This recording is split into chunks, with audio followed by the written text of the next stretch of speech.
Last lecture में पढ़ा था insertional inactivation of antibiotic resistance gene, ठीक है, जिसका पूरा प्रोसीजर हम पढ़ चुके थे। बट ये जो प्रोसीजर है इंसर्शनल इनएक्टिवेशन का, दे हैव सम लिमिटेशंस, कुछ लिमिटेशंस है इसकी। अगर मैं इसकी सबसे इम्पॉर्टेंट लिमिटेशन की बात करूं तो सबसे बड़ी लिमिटेशन क्या है इसकी सबसे बड़ी लिमिटेशन क्या है कि इस प्रोसेस में हमें मल्टीपल प्लेटिंग करनी पड़ती है। क्या करनी पड़ती है? मल्टीपल टाइम्स हमें प्लेटिंग करनी पड़ती है। पहले हमने एक नॉर्मल कल्चर किया, फिर रेप्लिका बनाया, फिर एम्पिसिलिन डाला, फिर टेट्रासाइक्लिन बनाया, फिर उसमें से सेल्स को एक्सट्रैक्ट किया। हमें बहुत सारी बार प्लेटिंग करनी पड़ी, जिसकी वजह से एक तो एरर के चांसेस बढ़ जाते हैं, ठीक, और दूसरी चीज़ जो हमारा प्रोसेस है वो कॉम्प्लिकेट हो गया। अब इस कॉम्प्लिकेशन को कम करने के लिए हमने इसका एक ऑल्टरनेटिव प्रोसेस सोचा। क्या सोचा? एक ऑल्टरनेटिव प्रोसेस। देखो क्या ऑल्टरनेटिव प्रोसेस कहता है कि insertional inactivation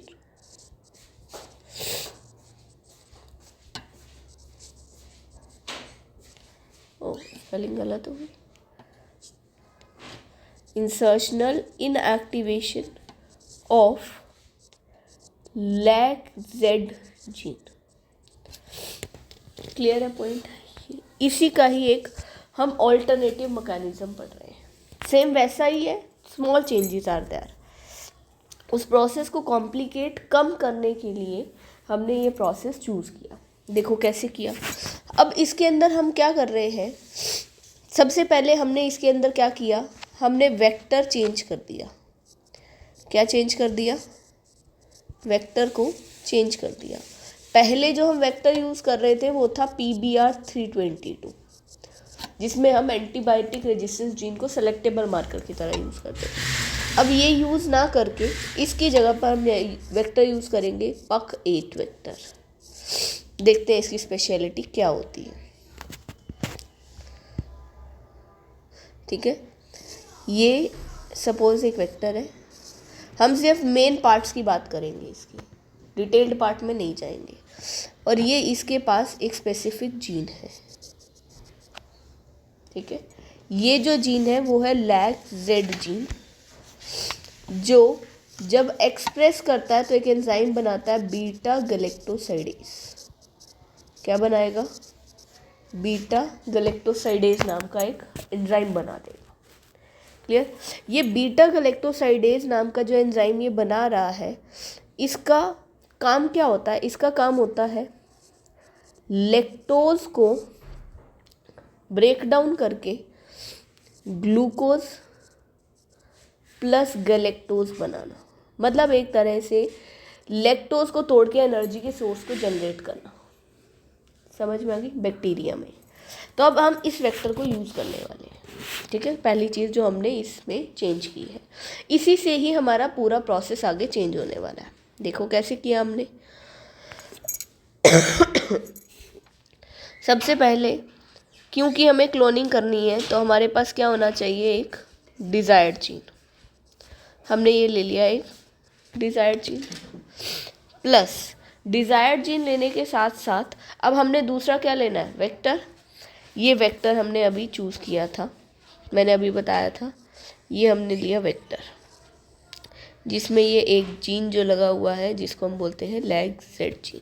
this is PUC8 vector. अब हमने क्या किया, उसमें भी हमने क्या किया था, दोनों को सेम तरह के रेस्ट्रिक्शन एंजाइम से हमने कट किया था, सेम तरह के रेस्ट्रिक्शन एंजाइम।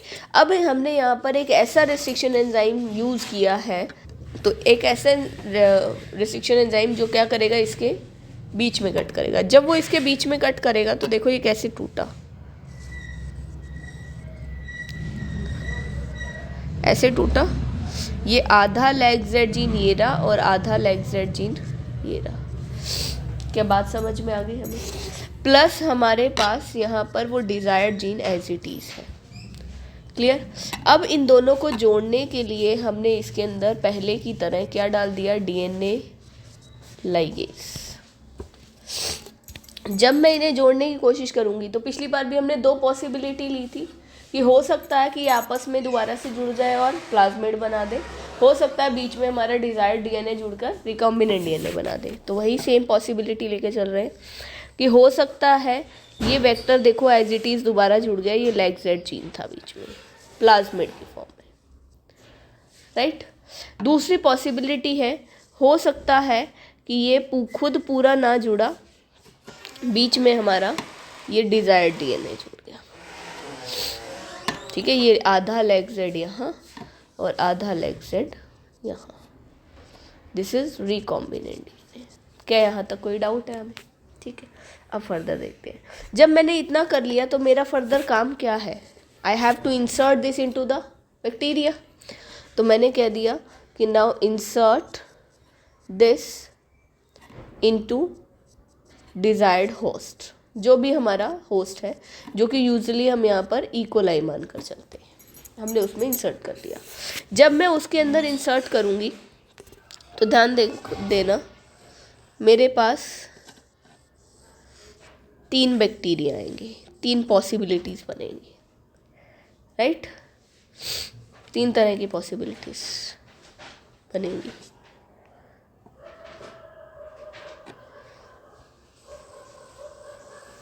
एक, 2 और 3, ठीक है। 3 पॉसिबिलिटीज़ बनेंगी, मिटता ही नहीं इससे, ठीक है। अब ध्यान से देखो, हो सकता है जब मैंने इसके अंदर इंसर्ट किया, पहले में कुछ भी इंसर्ट नहीं हुआ हो, ठीक है। दूसरे में हमारा ये रिकॉम्बिन प्लाज्मिड इंसर्ट हो गया हो, ठीक है। और तीसरे में प्लाज्मिड के साथ साथ हमारा रिकॉम्बिनेंट डीएनए, मतलब हमारा डिज़ायर्ड डीएनए भी इंसर्ट हो गया हो, मतलब रिकॉम्बिनेंट डीएनए।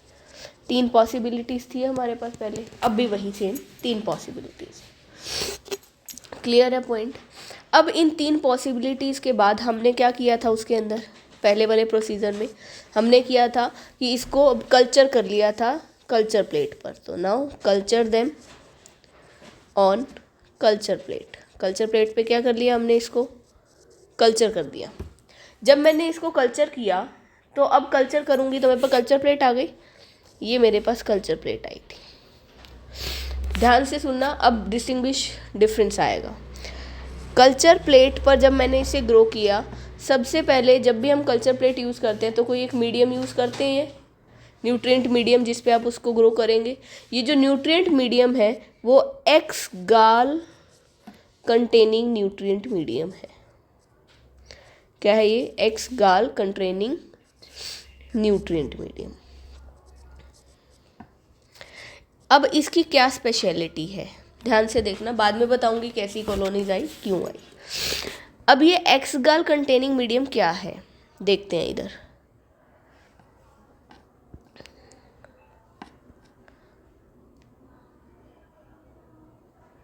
देखो ये एक्स गाल क्या है, ये एक्स गाल एक क्रोमोजेनिक सबस्ट्रेट है। क्या है ये? Chromogenic substrate.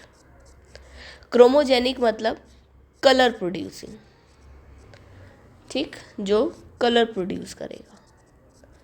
क्लियर है बात? अब कब ये कलर प्रोड्यूस करेगा, ठीक है।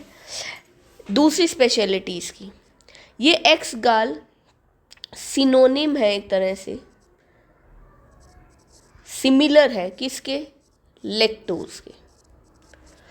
अगर कोई बैक्टीरिया बीटा गैलेक्टोसाइडेज एंजाइम बनाता है तो वो लैक्टोज को तोड़ता है ना, तो यहाँ पे वो किसको तोड़ेगा? एक्स गाल को। और एक्स गाल अगर टूटा तो वो कलर प्रोड्यूस करेगा, ठीक है।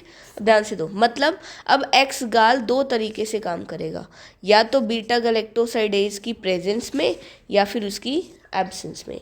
अगर वो प्रेजेंस में काम किया तो ये एक्सगाल टूट कर ग्लूकोज और गलेक्टोज बनाएगा, और जो कॉलोनी होगी उसका कलर यहाँ पर हो जाएगा ब्लू टूटने पर। अब यहाँ पे क्या हुआ, नहीं बनाएगा, बीटा गलेक्टोसाइडेज नहीं तो तोड़ेगा भी नहीं, तोड़ा नहीं तो ब्लू कलर भी नहीं, तो कॉलोनीज का कलर वाइट। बात समझ में? मतलब जब कॉलोनीज ग्रो करेंगी, जब ये बैक्टीरिया जिसमें ग्रो करेंगे, तो वो ऑटोमेटिकली अपने कलर के बेसिस पर ये बता देंगे हमें कि मेरे पास बीटा गलेक्टोसाइडेज है या फिर नहीं है। बात समझ में आ गई? अब ध्यान से देखो, जब मैंने इसको कल्चर किया तो कल्चर करने पे मेरे पास दो तरह की कॉलोनीज आई। ये आई कुछ ब्लू कलर की, ठीक। ब्लू के साथ साथ कुछ ऐसी भी थी जो कि वाइट कलर की कॉलोनीज आई।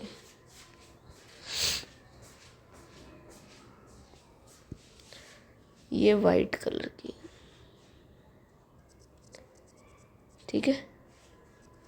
अगर मैं यहाँ पे बैकग्राउंड चेंज करूँगी तो कुछ दिखेगा नहीं, बट यहाँ पर ये वाइट कलर की, ग्रे कलर की बना देते हैं हम वाइट को दिखाने के लिए, ताकि थोड़ा सा डिस्टिंग्विश किया जा सके, ठीक है। ये वाइट कलर की कॉलोनीज,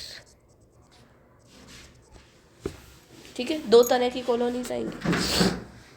अब ध्यान से देखना कौन सी ब्लू आएगी और कौन सी वाइट आएगी। मुझे आगे का प्रोसेस करने की ज़रूरत नहीं है। सबसे पहले मुझे क्या करना था, ध्यान से देखना, इस वेक्टर में एक एडिशनल जीन भी था जो स्टार्टिंग में मैंने नहीं लिखा, अब लिख रही हूँ यहाँ पे, ध्यान से देखना। This gene is ampicillin resistance, ठीक है, क्लियर। सबसे पहले मैंने इस कल्चर में एक्सगाल के साथ साथ यहाँ पर एक और चीज़ डाल दी, दैट इज एम्पीसिलिन। क्या डाल दिया मैंने? एम्पीसिलिन। जब मैंने इसके अंदर एम्पीसिलिन डाला तो कौन सा ग्रो करेगा? इसके पास एम्पीसिलिन रेजिस्टेंस है क्योंकि ये प्लाज्मिड है, यहाँ पे एम्पीसिलिन होगा। रिकॉम्बिनेंट डीएनए के पास भी होगा, बट इसके पास नहीं है, तो जो नो इंसर्ट वाले हैं वो मर जाएंगे, राइट। अब नो इंसर्ट वाले मर गए तो सपोज मैंने कहा ये कॉलोनी मर गई, तो ये जो 6th कॉलोनी थी, 1 2 3 4 5 6, तो मैं ये मान के चलती हूँ कि जो 6th कॉलोनी थी that do not contain any insert. क्या ये बात समझ में आ गई हमें? अब बात आई बाकी बची जो ब्लू और वाइट की। जो प्लाज्मिड था उसके पास एक कंप्लीट लेग-जेड जीन है, तो बीटा गैलेक्टोसाइडेज बनाएगा। देखो ध्यान से, जो प्लाज्मिड कंटेनिंग बैक्टीरिया है उसके पास beta galactosidase lacZ gene available है, जिसकी वजह से वो बीटा गैलेक्टोसाइडेज एंजाइम बनाएगा। ये बनाएगा तो वो एक्सगाल को ब्रेक भी करेगा, और एक्सगाल अगर ब्रेक हुआ तो कौन से कलर आएगा? अभी बोला था हमने ब्लू कलर। तो मतलब जो प्लाज्मिड कंटेनिंग बैक्टीरिया है वो कौन सा कलर प्रोड्यूस करेगा? ब्लू। अगर यहीं पे मैं रिकॉम्बिनेंट डीएनए कंटेनिंग की बात करूं, उसके अंदर ड्यू टू इंसर्शनल इनएक्टिवेशन, हमारे डिजायर्ड जीन के इंसर्शन की वजह से लैग-जेड जीन इनएक्टिवेट हो गया। लैग-जेड जीन इनएक्टिवेट हो गया। अगर ये इनएक्टिवेट हो गया तो जो बीटा गैलेक्टोसाइडेज एंजाइम है वो नहीं बनेगा। ये नहीं बनेगा तो कॉलोनीज वाइट कलर की। अब तुम्हें इसके अंदर फर्दर कुछ भी करने की जरूरत नहीं है, तुम्हें सिंपली पता है जो ब्लू कलर की कॉलोनीज हैं, मतलब ये जो ब्लू कलर से तुम्हें डिनोट की गई हैं, they are plasmid containing, and जो ये वाइट कलर से डिनोट की गई they are recombinant DNA containing. तुम्हें पता चल गया? डायरेक्टली इसको यहाँ से बैक्टीरिया को आप एक्सट्रैक्ट करो, और जहाँ पे भी आप इसे यूज़ करना पड़ेगा, जहाँ पे भी आपकी रिक्वायरमेंट है इस रिकॉम्बिनेंट डीएनए कंटेनिंग बैक्टीरिया की, उसे वहाँ यूज़ करो। क्या ये बात समझ में आ गई? क्या करो? इनको एक्सट्रैक्ट किया and use for desired purpose. क्या ये बात समझ में आ गई? क्लियर है? कोई डाउट? नेक्स्ट टॉपिक है हमारे पास vectors for cloning genes in plants and animals. अभी तक हमने जो भी वेक्टर के बारे में पढ़ा, क्लोनिंग वेक्टर्स के बारे में, तो हमने ये पढ़ा कि उससे हम एक बैक्टीरिया में, मतलब एक प्रोकैरियोट में कैसे यूज़ करते हैं। बट अब हमारे पास कंडीशन क्या है कि अब हमने किस में देखना है, प्लांट और एनिमल में अगर मुझे जीन इंसर्ट करना हो तो मैं कौन सा वेक्टर यूज़ करूँगी और कैसे यूज़ करूँगी। ठीक है, सबसे पहला जो हम पढ़ते हैं वो प्लांट सेल के लिए पढ़ते हैं। अगर ये समझ में आएगा तो बिल्कुल सेम है एनिमल सेल वाला भी। ठीक है, देखो ध्यान से क्या चीज़ है, बहुत इजीली समझ में आ जाएगा। प्लांट सेल में क्लोनिंग करने के लिए या फिर जीन इंसर्ट करने के लिए जो हम वेक्टर यूज़ करते हैं, that vector should be taken from a bacteria. एक बैक्टीरिया से लिया जाता है, उस बैक्टीरिया का नाम है एग्रोबैक्टीरियम ट्यूमिफेशियन। एग्रोबैक्टीरियम ट्यूमिफेशियन, ठीक है, क्या है ये, एग्रोबैक्टीरियम ट्यूमिफेशियन में बनाई जाती है। क्लियर है बात इतनी। अब ये एग्रोबैक्टीरियम ट्यूमिफेशियन जो है, क्या है इसकी स्पेशलिटी, ये एक ऐसा बैक्टीरिया है जिसके पास अपना एक डिजायर्ड प्लाज्मिड होता है। क्या होता है, प्लाज्मिड, और इस प्लाज्मिड का नाम होता है TI plasmid. TI plasmid stands for tumour inducing plasmid. नाम से समझ में आ गया, मतलब नाम से हमें समझ में आ गया कि अगर ये प्लांट में इंसर्ट होगा तो प्लांट में जाकर क्या करेगा, ट्यूमर कोज करेगा। कोई डाउट, पक्के से क्लियर हो गई हमें ये बात। अब ये ट्यूमर इंड्यूस तो करेगा, अब हमने इसकी इसी प्रॉपर्टी को यूज़ करना है और इसको, इस प्रॉपर्टी को यूज़ करके, इस प्लाज्मिड को यूज़ करके हम जीन्स जो है प्लांट में इंसर्ट कर पाएंगे। देखो कैसे किया। इस प्लाज्मिड के बारे में थोड़ा और जान लेते हैं। ये अगेन वैसा ही एक प्लाज्मिड है। इस प्लाज्मिड के पास दो जीन्स हैं, एक है इसके अंदर विर जीन,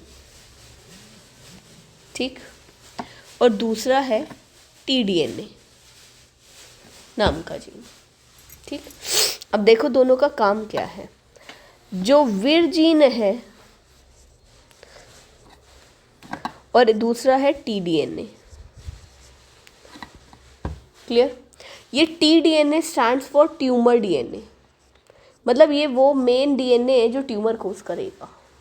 ठीक है, विर जीन क्या करता है, इस ट्यूमर डीएनए की हेल्प करता है किस चीज़ में, ट्रांसफ़र करने में इन प्लांट सेल। मतलब प्लांट सेल के अंदर इस ट्यूमर डीएनए को डालने का काम किसका, विर जीन का। क्या हमें बात समझ में आ गई। अब तुमने अभी इंसर्शन इनएक्टिवेशन पढ़ा। अब अगर मैं इसके टीडीएनए के बीच में अपना डिजायर्ड जीन डाल दूं तो इंसर्शन इनएक्टिवेट हो जाएगा। क्या टीडीएनए काम करेगा, नहीं। अगर वो टीडीएनए काम नहीं करेगा उस केस में, तो मैंने उसको इंसर्शन इनएक्टिवेशन करके बीच में डाल देती हूँ प्लांट में, मेरा काम बन जाएगा।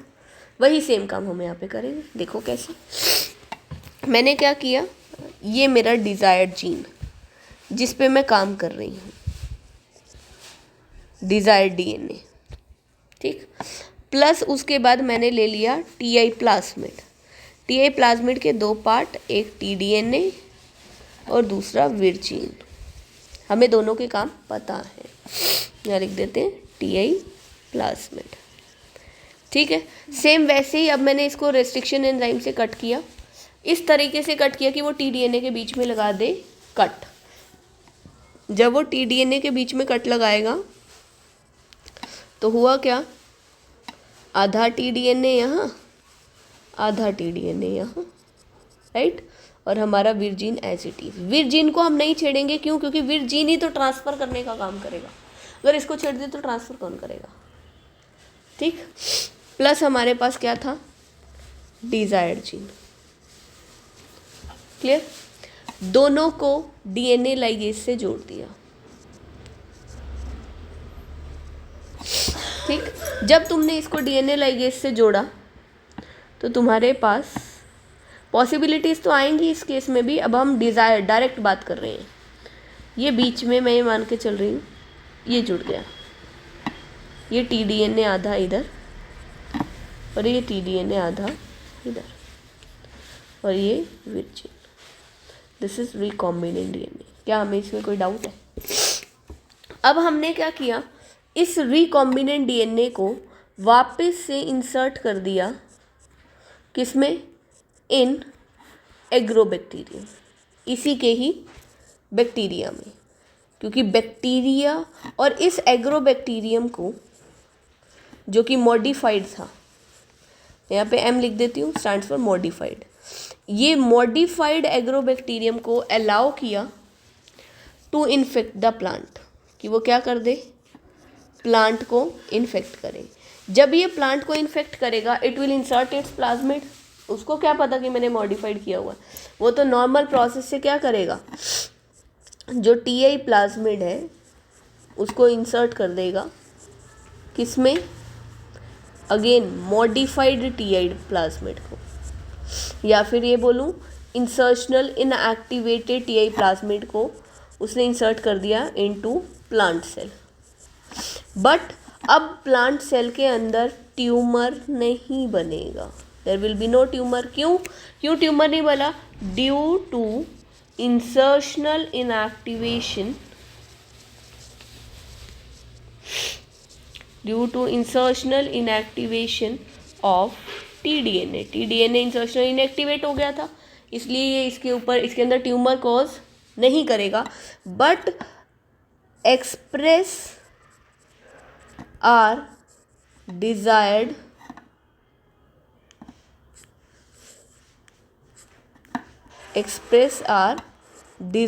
जीन। हमारे डिजायर्ड जीन को क्या कर देगा? एक्सप्रेस कर देगा और हमारा जीन इंसर्ट हो गया, हमारा मोटिव कंप्लीट हो गया। समझ में आ गई? हमने एग्रोबैक्टीरियम का यूज़ किया। अगर मैं यहाँ पर सेकेंड पार्ट इसका इन प्लांट्स, इन एनिमल्स की बात करती हूँ कि एनिमल्स में ये काम हम कैसे करेंगे, तो एनिमल्स में इसी काम को करने के लिए हम यूज़ करते हैं रीट्रोवायरस को। रीट्रोवायरस मतलब आरएनए कंटेनिंग वायरस। रीट्रोवायरस मतलब आरएनए कंटेनिंग वायरस। ये जो आरएनए कंटेनिंग वायरसेस होते हैं ये क्या करते हैं? यूजुअली सेम वही काम करते हैं, एनिमल सेल में जाकर ट्यूमर करते हैं। अगर मैं इसके ट्यूमर कॉजिंग जीन को क्या किया मैंने? ट्यूमर कॉजिंग जीन को मैंने सेम ऊपर वाले मैकेनिज्म से इंसर्शनल इनएक्टिवेट कर दिया, ठीक है, और उसे अलाउ किया कि वो इन्फेक्ट करे एनिमल सेल को, तो वो क्या करेगा? हमारे डिजायर्ड जीन को इंसर्ट तो करेगा, ठीक है, बट ट्यूमर कोज नहीं करेगा। हमारा पर्पस यहाँ भी सॉल्व हो जाएगा। क्लियर? तो सेम मैकेनिज्म यूज़ करना है हमें किस केस में, चाहे वो एनिमल सेल हो चाहे वो प्लांट सेल। क्या ये बात समझ में आ गई? क्लियर है पॉइंट? कोई डाउट है इसके अंदर? पक्का से क्लियर हो गई? अच्छा।